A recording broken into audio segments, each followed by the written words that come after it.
Alhamdulillah wassalatu ala rasulillah wala haula wala quwwata illa billah. Hadirin yang dirahmati Allah Subhanahu wa taala. Di dalam sebuah hadis yang diriwayatkan oleh Abu Hurairah radhiyallahu anhu qala Nabi sallallahu alaihi wasallam la yatamannayanna ahadukum bil maut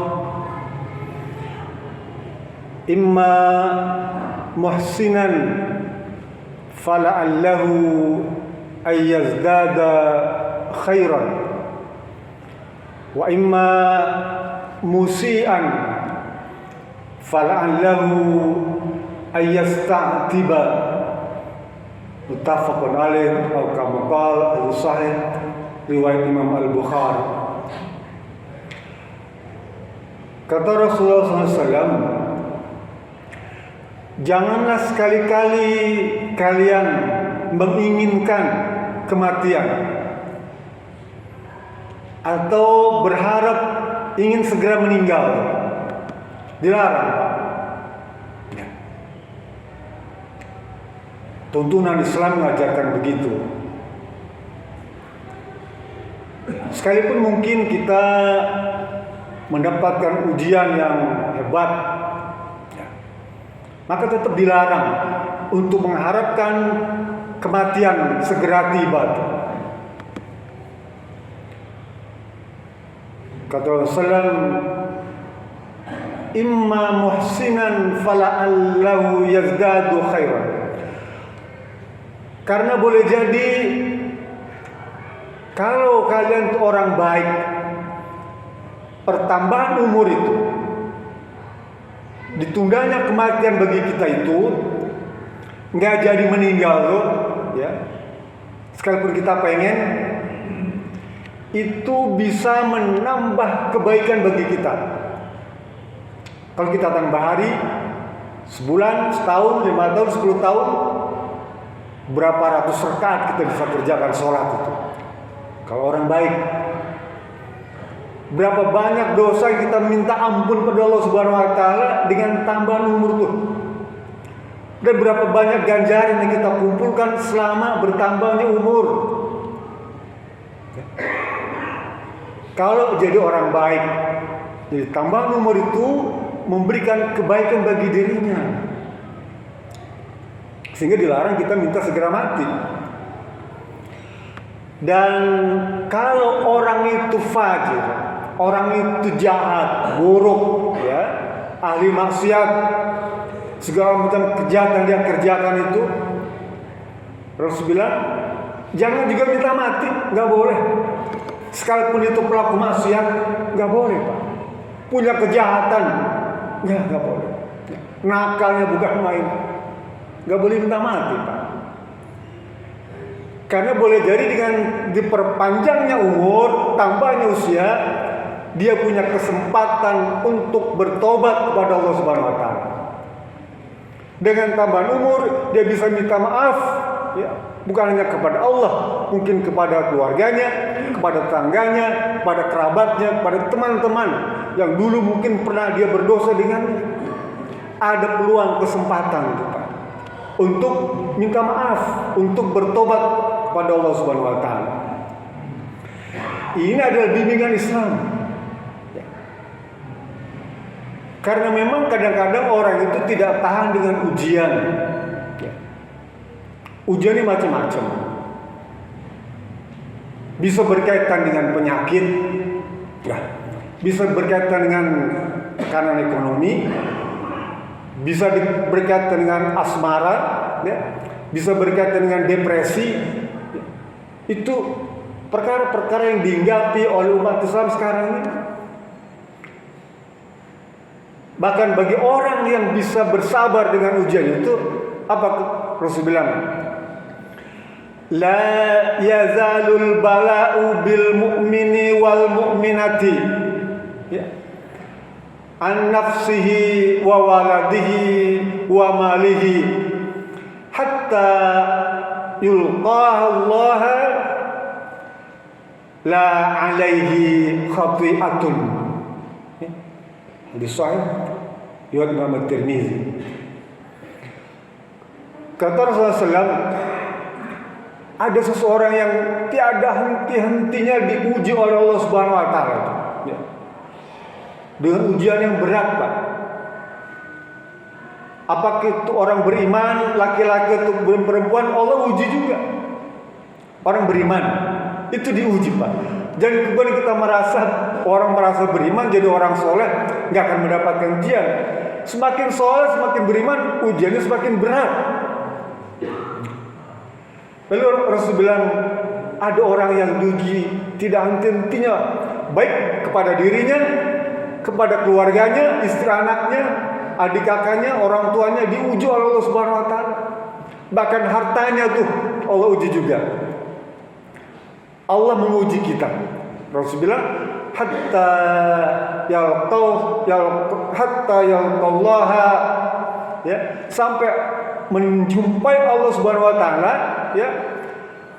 Wala alaihi khati'atun, dia bebas dari dosa.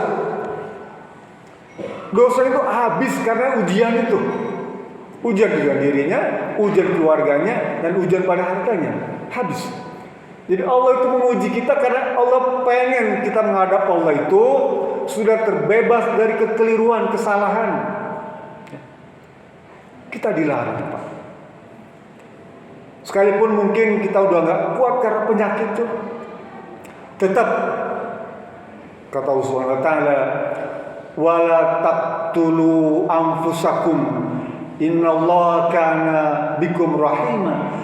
Jangan kalian bunuh dirimu sendiri itu. Kadang-kadang kita nggak kuat. Sekarang ini memang kasus bunuh diri lagi ramai, Pak. Banyak kasus bunuh diri. Sekeluarga bunuh diri.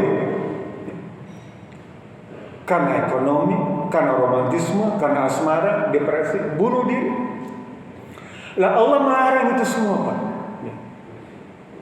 Dan kita, ya, misalnya nggak tahan menghadapi ujian, lalu kita minum obat, ya, atau melakukan harakiri bunuh diri, atau minta kepada dokter, perawat, tenaga medis untuk eutanasia, ya, suntik mati itu dilarang, ya, nggak boleh.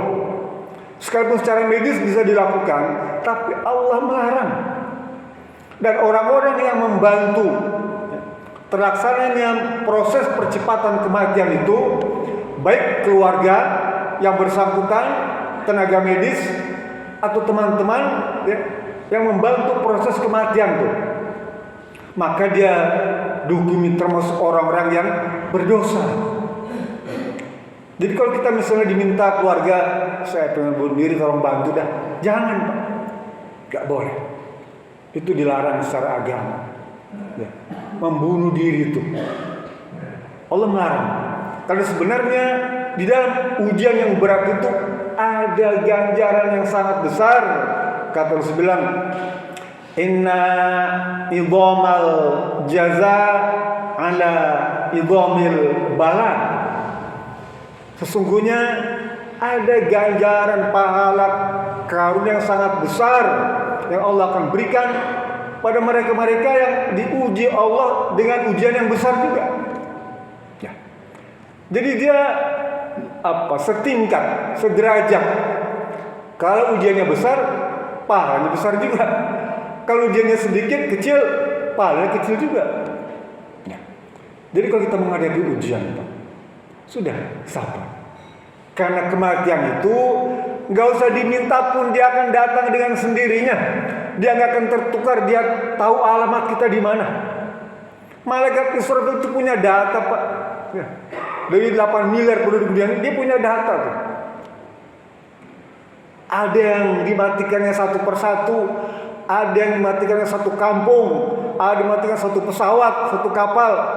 Malaikat Israfil tahu di mana dan kapan waktunya. Gak usah diminta pun dia akan datang sendiri, gak akan nyasar, gak akan salah nyabut. Ya. Kadang-kadang kita juga gak percaya gitu ya. Teman baik kemarin ngobrol, tadi pagi ngobrol bareng-bareng. Ya. Baru aja zuhur ketemu, 3 jam berikutnya sudah meninggal. Coba. Rahasia Allah Subhanahu wa Ta'ala. Jam 2 kita ketemu ngobrol, jam 5 berita meninggal. Misteri, Pak. Oleh karena itu kita tidak boleh tuh minta mati itu, Pak. Lah, minta mati aja dilarang, apalagi ngebunuh orang lain. Ya. Allah bilang di dalam surat Al-Maidah itu, kalau kita membunuh satu orang dengan berbagai cara, ya, langsung atau tidak langsung, itu sama artinya membunuh semua umat manusia. Sebaliknya kalau kita bisa merawat, menjaga usia seseorang tuh, maksudnya apa? Menjaga kesehatan, ya, melindungi keluarga kerabat tuh, jangan sampai mendapatkan penyakit dan sebagainya tuh. Itu sama halnya kita menjaga, merawat seluruh umat manusia. Kita jaga jangan sampai tetangga kita sakit, keluarga kita sakit ini, ya dengan berbagai macam pengobatan misalnya kita bantu tuh ya. Itu artinya merawat menjaga usia agar jangan tertimpa musibah. Itu artinya kita bisa merawat menjaga seluruh umat manusia. Kembali ke hadis tadi. Jadi walau cara apapun, Pak, tidak boleh itu mengendaki kematian. Dulu ada sahabat Nabi, Pak, di waktu Abu Kilabah. Dia bilang sakitnya sudah luar biasa, sakit, luar biasa sakitnya. Dia cari anak panah, Pak, kan tajam ujungnya. Dipotong tangannya, ya, sampai darahnya mengalir habis semua, meninggal. Dilaporkan kepada Rasul, ya Rasulullah, si fulan meninggal. Kenapa? Anak panah itu tangannya itu dipotong dengan anak panah. Rasul, silakan kalian sholati. Saya tidak mau menyolati. Rasulullah SAW tidak mau menyolati orang yang meninggal bunuh diri. Tapi Rasul nyuruh sahabat supaya menyolatkan. Artinya apa? Sekalipun orang ini mati bunuh diri, tetap dia sebagai orang Islam. Kita sebagai manusia tetap harus menyolatkan kalau dia orang Islam. Jangan kemudian dia tinggalkan dia. Karena bunuh diri itu merupakan perbuatan maksiat. Ya. Kecuali ada keyakinan yang membunuh diri itu bahwa bunuh diri itu halal. Nah, dia sebagai kafir. Kalau menganggap bunuh diri itu halal, tidak diharamkan, maka dia termasuk kafir, menghalalkan yang haram. Tapi kalau dia tetap mengharamkan, ya, perbuatan bunuh diri itu, dan bunuh itu karena terpaksa, sudah tidak sanggup menghadapi ujian, maka dia tetap meninggal dalam keadaan muslim, sekalipun bunuh diri.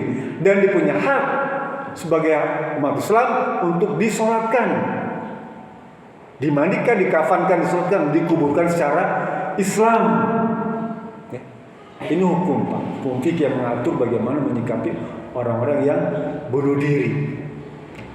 Sekarang ini rame, ya, semacam gelombang tsunami, ya, di peristiwa bunuh diri terus sekarang tiap hari ada.